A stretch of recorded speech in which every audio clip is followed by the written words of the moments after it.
ಎಲ್ಲರಿಗೂ ನಮಸ್ಕಾರ. ನಾನು ನಿಮ್ಮ ಪ್ರೀತಿಯ ಸುರೇಖಾ ಜಾಲ್ವಾದಿ. ಇವತ್ತಿನ ವಿಡಿಯೋದಲ್ಲಿ ನಾನು ಬಸವಣ್ಣನವರ ಸಂಕ್ಷಿಪ್ತವಾಗಿರುವಂಥ ಜೀವನ ಚರಿತ್ರೆ ಹಾಗೂ ಅವರ ಕೆಲವೊಂದಿಷ್ಟು ವಚನಗಳನ್ನು ಈ ವಿಡಿಯೋದಲ್ಲಿ ತಿಳಿಸ್ತಾ ಇದ್ದೇನೆ.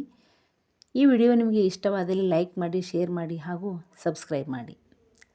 ಬಸವಣ್ಣನವರು ವಿಜಯಪುರ ಜಿಲ್ಲೆಯ ಬಸವನ ಬಾಗೇವಾಡಿ ತಾಲೂಕಿನ ಇಂಗ್ಲೇಶ್ವರ ಗ್ರಾಮದಲ್ಲಿ 1134ರಲ್ಲಿ ಜನಿಸಿದರು. ಬಸವಣ್ಣನವರ ತಂದೆ ಮಾದರಸ, ತಾಯಿ ಮಾದಲಾಂಬಿಕೆ.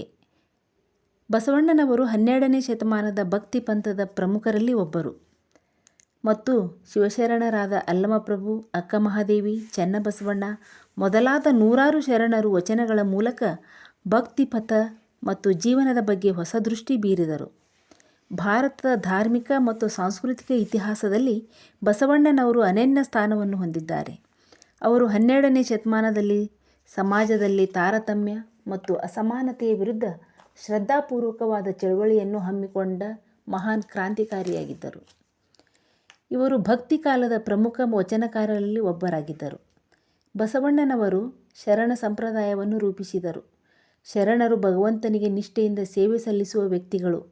ಈ ಚಳವಳಿಯು ಯಾವುದೇ ಜಾತಿ, ವರ್ಣ, ಲಿಂಗದ ಭೇದವಿಲ್ಲದೆ ಎಲ್ಲರಿಗೂ ಸಮಾನ ಅವಕಾಶ ನೀಡಬೇಕೆಂಬ ದೃಷ್ಟಿಯನ್ನು ಬಲಪಡಿಸಿತು. ಅವರು ಕಾಯಕ ದಾಸೋಹ ಎಂಬ ಮೂಲ ತತ್ವ, ಅಂದರೆ ಕಾಯಕವೇ ಕೈಲಾಸ ಎಂಬ ಮೂಲ ತತ್ವಗಳನ್ನು ಮುಂದಿಟ್ಟರು. ಅಲ್ಲಮಪ್ರಭು, ಅಕ್ಕಮಹಾದೇವಿ, ಮಡಿವಾಳ ಮಾಚಿದೇವ, ನೂಲಿನ ಚಂದಯ್ಯ ಮುಂತಾದ ಶಿವಶರಣರ ಕಾಲದಲ್ಲಿಯೇ ಜೀವಿಸಿದ್ದ ಜಗಜ್ಯೋತಿ ಬಸವಣ್ಣನವರ ಪ್ರಭಾವದ ಕಾರಣ ಆ ಕಾಲವನ್ನು ಬಸವಯುಗವೆಂದೇ ಕರೆಯಲಾಯಿತು.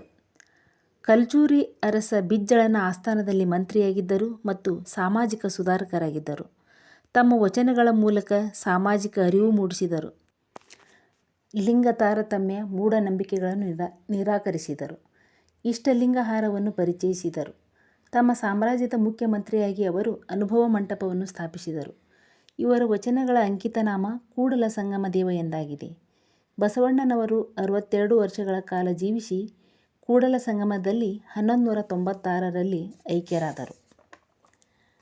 ಬಸವಣ್ಣನವರ ವಚನಗಳು: ಸಾರ ಸಜ್ಜನರ ಸಂಗ ಲೇಸು ಕಾಣಯ್ಯ, ದೂರ ದುರ್ಜನರ ಸಂಗವದು ಭಂಗವಯ್ಯ, ಸಂಗವೆರಡುಂಟು ಒಂದು ಹಿಡಿ ಒಂದು ಬಿಡು, ಮಂಗಳಮೂರ್ತಿ ನಮ್ಮ ಕೂಡಲ ಸಂಗನ ಶರಣರ. ನುಡಿದರೆ ಮುತ್ತಿನ ಹಾರದಂತಿರಬೇಕು, ನುಡಿದರೆ ಮಾಣಿಕ್ಯದ ದೀಪ್ತಿಯಂತಿರಬೇಕು, ನುಡಿದರೆ ಲಿಂಗ ಮೆಚ್ಚಿ ಹೌದೌದೆನ್ನುವಂತಿರಬೇಕು, ನುಡಿಯೊಳಗೊಂದಾಗಿ ನಡೆಯದಿದ್ದೊಡೆ ಎಡದಿದ್ದ ಲಿಂಗ ಘಟಶರ್ಪವಾಗುವುದು ಕೂಡಲ ಸಂಗಮ ದೇವ.